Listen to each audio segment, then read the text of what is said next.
Hello there and welcome to today's United Kingdom talk. Over the last few weeks we've changed the show around a lot. We've dropped shows, we've made them shorter and little bits and pieces. I have to tell you, it might change again. I'm not quite happy actually with how things have turned out at the moment. Certainly it's become apparent that 2 half-hour episodes are in no way long enough for us to be able to fit anything in anymore.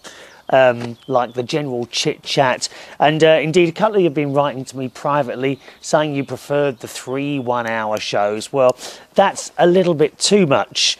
Other people have written and say, oh, we now miss the live show that's not on anymore. So I may have another little tinker with it. I've just got to sort out my time, really. You know, I need to have a little bit of a play around with my time and see what happens, okay? Believe me, I'm not happy at the moment either how it's kind of gone. I'm not quite sure how we got into this situation, to be honest, because, of course, for years we did 1 one-hour show, then we did 2 one-hour shows, then we did 3 one-hour shows, then we did 3 one-hour shows and a 2-hour live show. And I'm not quite sure what's happened, how we've got into this sort of, how I've kind of got into this mess. So I do apologise, and I think we will have another little tinker around with it at some point. I certainly would like to do another live show somewhere. I wonder, let me ask you actually, how do you feel about combining the two so that the live show would also become the recorded show? Do you see what I mean? I mean, we were kind of doing this at one point before, where we would actually record the live show and it would be an extra podcast, so to speak. Is that a problem for anyone, or do you think that's perhaps a good idea or a bad idea? The other thing is, because the show has been going out on some internet radio stations, this kind of, although I'm very grateful for those stations that take the show, it kind of makes it a little bit difficult to throw things in here and there, or perhaps make a show a little bit longer one week or a little bit shorter the next week, and to play around with it a bit more.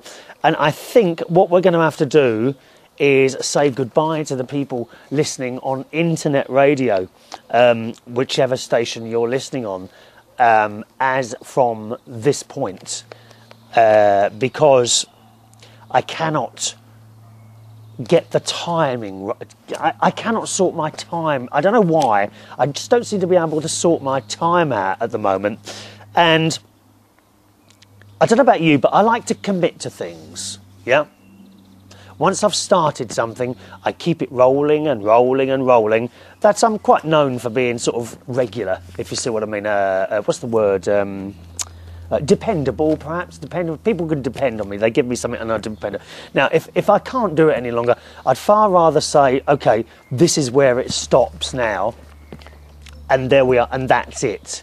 Now, if it's the case of a podcast, or indeed the YouTube or Blip or current TV shows, various different ways which people watch or listen to the show, then it's a lot easier to kind of say, okay, there's not going to be a show next week because I'm going away or something like that, and you don't have to worry too much. When stations are depending on you to supply the content, it's a little bit more difficult. So I think from this show, apart from the station United Kingdom Radio, which will still take the show, I think from this point, this programme will no longer be on any of the other internet radio stations that have kindly been playing it out, some of them for a few years, and I do appreciate that, but at the moment I cannot commit. I'm trying to find some other kind of avenue of taking the show, whether it might be extended or another couple or one less or one short one and one long one live, one recorded, and it's becoming a bit of a problem, to be honest. So I think it's better to take it just down the podcast route at the moment, and we'll see what happens. So if you have been listening on any of the wonderful little internet stations that play out the show. I thank you very much. You can continue listening or indeed watching the show at the main website, which is at unitedkingdomtalk.co.uk. All right, unitedkingdomtalk.co.uk. I am, of course, taking great notice of people that are writing in, as I always do, about the various different changes. I know many people weren't happy when we changed from an hour to 2 half-hour slots. The half-hour slots I find very much easier to cope with, to be honest. And then the live one, certain people didn't like the format of the live one. I have to say, the very first live show that I did via Ustream, I listened to someone else, actually. I'll tell you, I listened to Ross Patzel, and he told me to push the boundaries a little bit, and we did take on kind of, shall we say, more adult type things. And within 2 minutes of me starting the show, I thought, no, this is not where I want to be. And I had, unfortunately, listened to someone else. And let me give you this little bit of advice, especially if there's anyone younger listening. If you really believe there's something you're doing and you're doing it as you think it should be, don't listen to anyone else unless they are one of those real big professionals. I've no disrespect to Ross at all. He said what he thought. It was a mistake.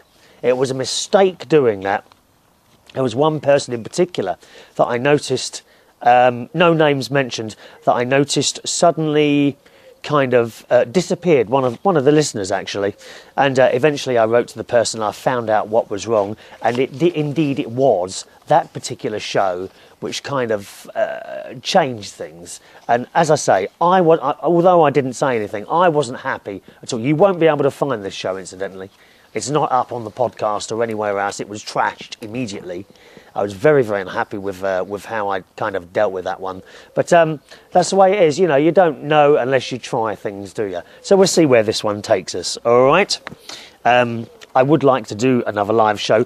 On the other hand, it's summer now, and I don't want to be, as I have been for many years, stuck in a little room putting the shows together when I could be out here in the sunshine. One of the beautiful things is, of course, when I'm recording the shows, I am indeed able to come out into the garden and do the show among all my wonderful flowers. I mean, the hanging baskets this year are just, the best hanging baskets I've ever seen. Really, I've got 3 hanging baskets next to me. If you're watching the show on YouTube, you'll be able to see this. But the beautiful colours that have come out. Now, in these hanging baskets are winter pansies. And I think I mentioned this on another show. Usually, with the winter pansies, come February, March, they look all a bit drab and there's no flowers or anything. And I've always kind of thought they were dead or dying, and I would chuck them out. This time, through one way or another, because of the way my time has been, and been so busy all the time, I haven't had time to redo the baskets. But hey presto, here we are in May, and these things are flowering like never before. So clearly, I've been chucking the flowers away too quickly. I think that's what's happened. Anyway, they're looking really nice. We've got yellows and purples and whites, and we've got some blue ones as well, or deep purple ones. And not only that, but the cat has just appeared in front of me. Good morning, Katie. Are you coming up on the lap today? No, she's not. Bless her little heart. I've just done her flea stuff a couple of days ago. It's something I feel a little bit guilty about, to be honest, because I haven't been putting, the front line, the flea stuff that you put on the back of their necks to kill all the fleas. Well, I haven't done that for months, only because I ran out of the stuff. Anyway, I went to buy some the other day, and I put it on her little neck. I didn't notice any problem with fleas or anything like that, and thought no more about it. A couple of days later, when I always change her water 2 or 3 times a day, and a couple of days later I went to change her water, and there in the water were a few dead fleas. I mean, very unpleasant indeed. So it clearly does its job. So once again, my cat is no longer flea infested. How fantastic is that? No more fleas. I don't think there's any more on me either. Although I have been getting a little bit itchy. You don't think because the fleas don't like the chemicals that are now on the cat with that front line stuff, do they jump off the cat onto me? Is that possible? Oh, I do hope not. Dreadful thought. Right, on to some emails. Hello to Ashley, who says, spring is in the air. Too right it is, Ashley. Too right it is. She says, good afternoon, Chris. The cold weather has finally gone. Well, it's not too bad here today, to be honest, Ashley. As I say, I'm sitting in the garden. You might be able to hear the birds singing. But when the cloud comes in front of the sun, it gets very chilly. So that's why I'm sitting here, not in my usual meticulously ironed shirt, but in a little T-shirt and a hooded top. I am looking rather like a hoodie today. I really am. She says the cold weather's finally gone and has been replaced with 90-degree temperatures, or about 32 degrees Celsius. Oh, that's nice and warm. Oh, you lucky thing, Ashley. The humidity here was terrible last week, but it's been bearable the past couple of days. I enjoy the outdoors better when we have cooler temperatures, so I can get adequate exercise, because using an indoors treadmill is just too, well, let's say boring. Oh, I know that. Yeah, my sister's got one. They think it's great to be on the treadmill. I mean, I suppose if you're watching a television programme, it might be a good thing, but what a boring thing a treadmill is. Can you kind of set it, do you set it up in front of your television or anything like that? Nah, it's boring. You're better off to go out.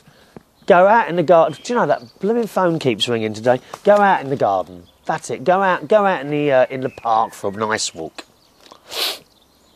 Ashley says, that seems to be my favourite word, doesn't it? What, boring? Oh, I don't think you're boring at all, Ashley. I'm not saying you're boring, lovey. Wouldn't do in 1,000 years, my love. You keep those emails coming in, darling. She says, believe me, I'm not a dull and boring person at all. After all, you do like my sunglasses and I like yours as well. Yeah, I've seen a picture of you with your sunglasses on. Could we switch sunglasses? No, we can't. Mine have got a little bit of a lens in them. They are prescription sunglasses, dear. That's what they are. I did watch your show where you zoomed in on your birdhouse, and it did look like there were chicks in the box. Yes, I haven't seen them again, no, recently. It's, can I hear anything coming out of the box? No, I think they hide, you know. That's the only time I've seen a bird going in and out. Do you know, I thought there was someone looking out my top window then, but there isn't. Oh, how strange was that? Perhaps it is a spirit looking after me, dear. Oh, good morning, Katie. You coming up on my lap now? Come on in, up you come. Here comes the cat. There we are. The cat's here. Morning, Katie. You sit there, darling. Make yourself comfortable. Ashley says, I grew up with seeing bluebirds nesting in our backyard, as well as purple martins and mockingbirds. Oh, how wonderful. I just see all sorts of birds in the garden, really. You know, lovely birds. These mockingbirds are our state bird, and I do believe they are the most protective and meanest birds ever created, just sort of a hawk or falcon.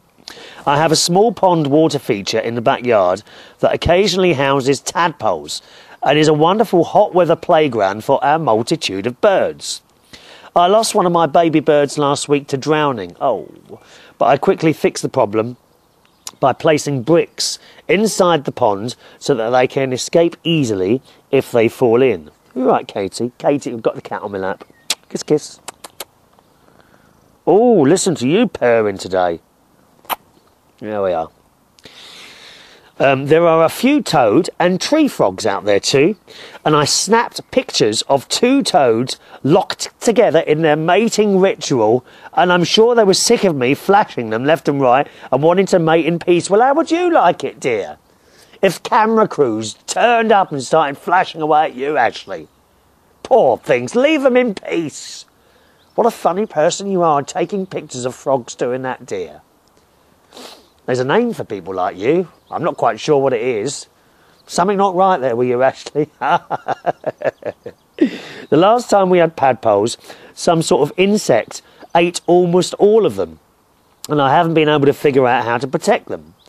Good news, my gourds have sprouted, as well as the cilantro I planted last week. My cacti. Now, I've never had much luck with cacti. They always seem to die on me. Don't matter if I give them hardly any water or a little bit more. I always seem to lose cacti. Anyway, my cacti have bloomed into beautiful pink blossoms, and this is only the third occasion that they have bloomed in over 10 years. And here's a message. She sends a message to Jennifer with the pet chickens. Where are you from? I have never heard of anyone having a chicken as a pet. It's so fascinating. And how do you get the diaper to stay on, the nappy? By the way, Chris, I'm not from Houston, but a small town in East Texas called Nacogdoches. Nacogdoches?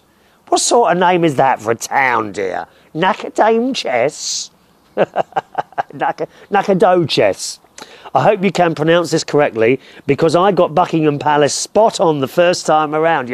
Yes, just a reminder to our Americans, it is Buckingham Palace, not Buckingham Palace, Buckingham Palace. Buckingham Palace. No, incorrect. It's Buckingham Palace, okay? Well, that's all for now, Chris, and I hope the frost subsides soon, and maybe I can send you some of this hot Texas weather your way. Yes, please do. I mean, it has warmed up quite a lot, actually, in the last couple of days, and I have been able to remove the fleece from my... the cat wants lots of attention today. What's wrong with you, Katie? Eh? What's wrong with you? Huh? Mwah. Yes, I've managed to be able to remove the fleece from my tomato plants, and although they're looking a bit ragged, I have to say the tomato plants are not looking. Perhaps they just haven't grown enough yet. We need a little bit more hot weather.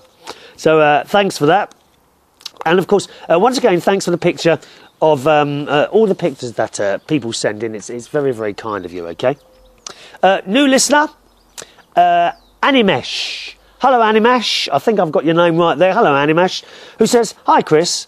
I discovered your show on YouTube a few weeks ago, and since then have become a regular listener. I am 26 and live in London. Just moved here from Cornwall to work with a think tank." Ah, right. What part of London are you in? Because I am actually from London originally. I grew up in until I was 7 years old. I was in Peckham, and from 7 to when I got married, actually, I lived in Roehampton, and then when we got divorced, I lived in Wandsworth, and now I live outside of London in Bracknell in Berkshire. That's where this show comes from. In one of your talk shows, you talk about your desire to travel to India, but only if you could digest the food. Animesh says, "I'm originally from India, and I can say you are quite correct on that." You know, you see, it's not just me then, is it? Here is someone from India who also says he would have trouble eating the food. So I thought it was me. I thought it was me. He says, there is even a common phrase in India for Westerners who develop problems with spicy food. It's called to have a deli belly. Oh yeah, I've heard of this one. Having said that, like everywhere else in the world, Indian cuisine too has become globalised, which is a shame. I mean, I always think it's a... You know when you go to another country and you get off the plane, you're going for... And then you see a McDonald's or a Kentucky Fried Chicken or a Subway. And do you know what? I always think that's a great shame. Although I have to say, I'm pleased that they are there so that I can have something to eat. I mean, I've told the story many, many times. I went to Barbados once. That was kind of my first non-European American holiday. And I took a suitcase. Half the suitcase had tins of food in it. Yeah, I wouldn't eat anything. If I was to go to India, I can see that I would have to take one case for the clothes and one case for my tins. Yes. But I do think it's a shame when you turn a corner in India and there's a McDonald's or something like that. It just doesn't. It's not right, is it? It's not.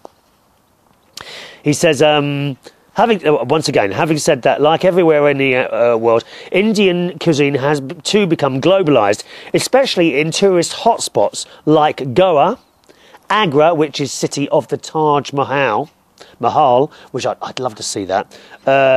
Rajasthan and Kerala.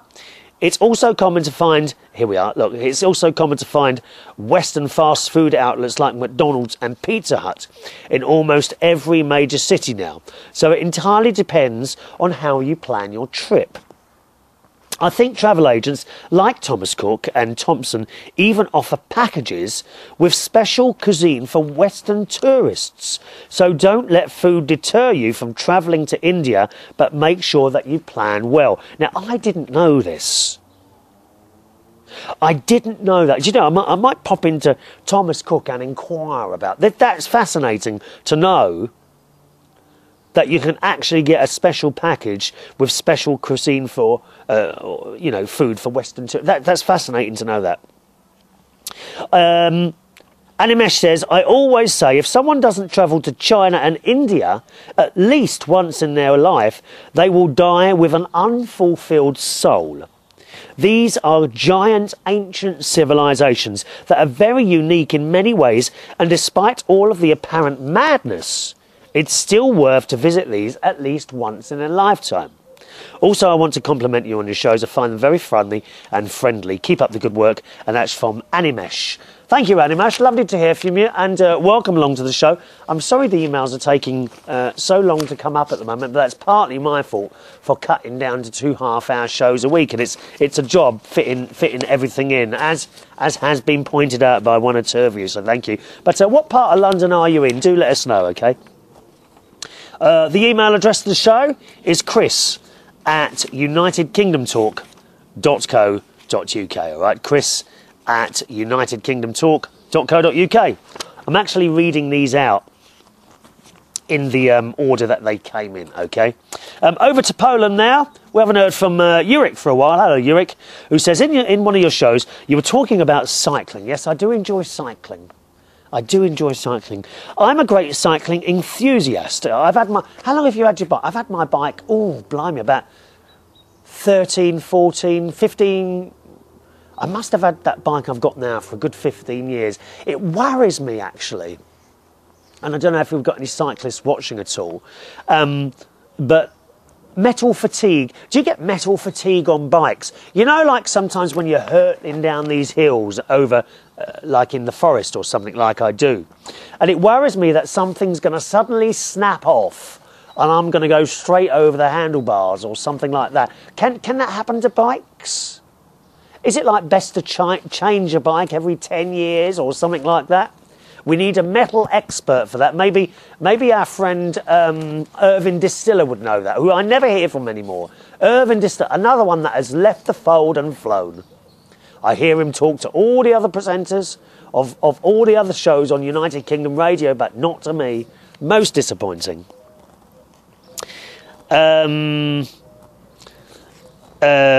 Yurik says, it's nice to hear that you found cycling exciting. I also think that it's much better activity than the gym. Yeah, the gym is boring. I mean, you see some wonderful bodies that go to the gym, but God... is it really worth spending hours of your life in a gym being bored to tears just to look like that? Oh, it is it? OK, fair enough. Fresh air, countryside, beautiful routes that make it so nice. It's beautiful. It's beautiful where I go cycling. Yurik says, I used to cycle a lot, even a few thousand kilometres a year. But now, because of my job and family, best wishes to your family, by the way, I had to reduce this to a single trip during a weekend. How old, I can't remember if you have children or not. Do you not, would you not sort of go out as a family group? Do you all have bikes? That must be nice. And I do see it here, actually, not during the week, but certainly on a Saturday and a Sunday, sometimes if I go over the forest, and you will see families, you know, mum and dad and 2 children on bikes. And I always think that's a wonderful, nice day out. And, of course, it hasn't cost you a penny, is it? You know? It's quite nice to go as a family on your bike, it must be. Do you not do that? We have a fantastic countryside for this kind of activity here in the Beskidi Mountains in Poland. However, you have to keep fit all the time if you want to climb steep mountain passes. I should think you do. I used to document my trips and interesting places I visited. I even set up a web page for that, but unfortunately I ended up with single route description, which is a shame. And he sends me a link which is is a complicated link, so I'll have to look at that myself. I won't give it out, okay, because you'll never get that right. He says if you have an Android mobile. What's an Android mobile? I don't know what that is. An Android mobile. Is that something to do with a phone? Oh, I'm not sure what that is, my friend. An Android mobile. He says you can download my application for cyclist, Trail Coder, which uses the GPS system to record your routes. It's for free, and description you can find here. Here's a website, cyclists, okay? www.trailcoder, Trailcoder, trailcoder.com. As for helmets, I have never used one. I'm not very convinced if it's very useful. I had a lot of accidents and crashes, and I've never injured my head, knees and ankles very often. You've had a lot of accidents often and you've never injured anything. Maybe you were just lucky. I don't know. I went to 2 shops to try on helmets, and I just couldn't get on with them. I mean, I read the instruction. It says if you move your head from side to side, they shouldn't move. And I was moving it. Well, they kept moving. And this thing under my neck, I was tightening it tighter and tighter. And I couldn't get this thing to sit on my head properly. I really couldn't, so I gave up in the end. Maybe fortunately, Yurik says, it's only my good luck, but I have a feeling that again someone wants to rip us off and make money out of it.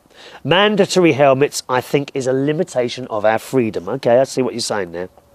Yurik says, the British general election is not a big event here in television and newspapers. However, we are informed roughly about it going on here in Poland, and we have had a lot at our local events. We're going to have election here after that horrible president plane crash. That was awful. I'm sorry to the people in Poland how you lost so many important people like that. He says, I don't know why. Sorry, I just stopped then because a magpie has just landed on my roof. What a cheek. Great big things, magpies, aren't they? He says, I don't know why, but tragic and negative news here in the majority. Is it the same in the UK? And that's from Yurik. Thank you very much. Nice to hear from you, Yurik. Yeah, we get... well, I think most of the news is unhappy news, isn't it, really, that they broadcast on the television? You don't get much happy stuff at all, do you? Eh? No, never mind. Let's see. Oh, we've only got a couple of minutes left. You see what I mean about we're kind of rushing at the moment through the shows because there's only 2 half-hour ones. I've got some more emails here, which I don't think we're going to get through, actually. There's another one from our dear friend Robert in Iceland. Suko in New York. Now, when's the last time we heard from her? Eh? At last. She's taken time to write an email. I can't believe it. There's one from Janet from Dallas. Hello, Dallas, who actually thinks she wrote another letter to us at some point. But I don't think it got here. But this one has got here, Dallas. And it will definitely be read out in the next show, my darling. Okay, there's one here from the lovely Millie in Minnesota, and another one here from Jennifer. Okay, let's have a look. No, I don't think we're gonna. No, we won't start an email now because it's not. We'll only get through 2 lines and then we'll have to go. Okay, so once again, I'm having another look at how we can carry on doing these shows. I think what's more likely to happen is that there will be a 1-hour recorded show and a 1-hour live show at some point during the week. But both of these will be available on podcast. Meanwhile, if you're listening on internet radio stations, this is the last show that you'll hear from me on internet radio stations. You can continue to listen to shows on the podcast, okay? Once again, my address is unitedkingdomtalk.co.uk, unitedkingdomtalk.co.uk. As always, thanks very much for joining us today. Don't forget the email address, chris@unitedkingdomtalk.co.uk. See you on the next show. Thanks so much for listening. Bye bye now.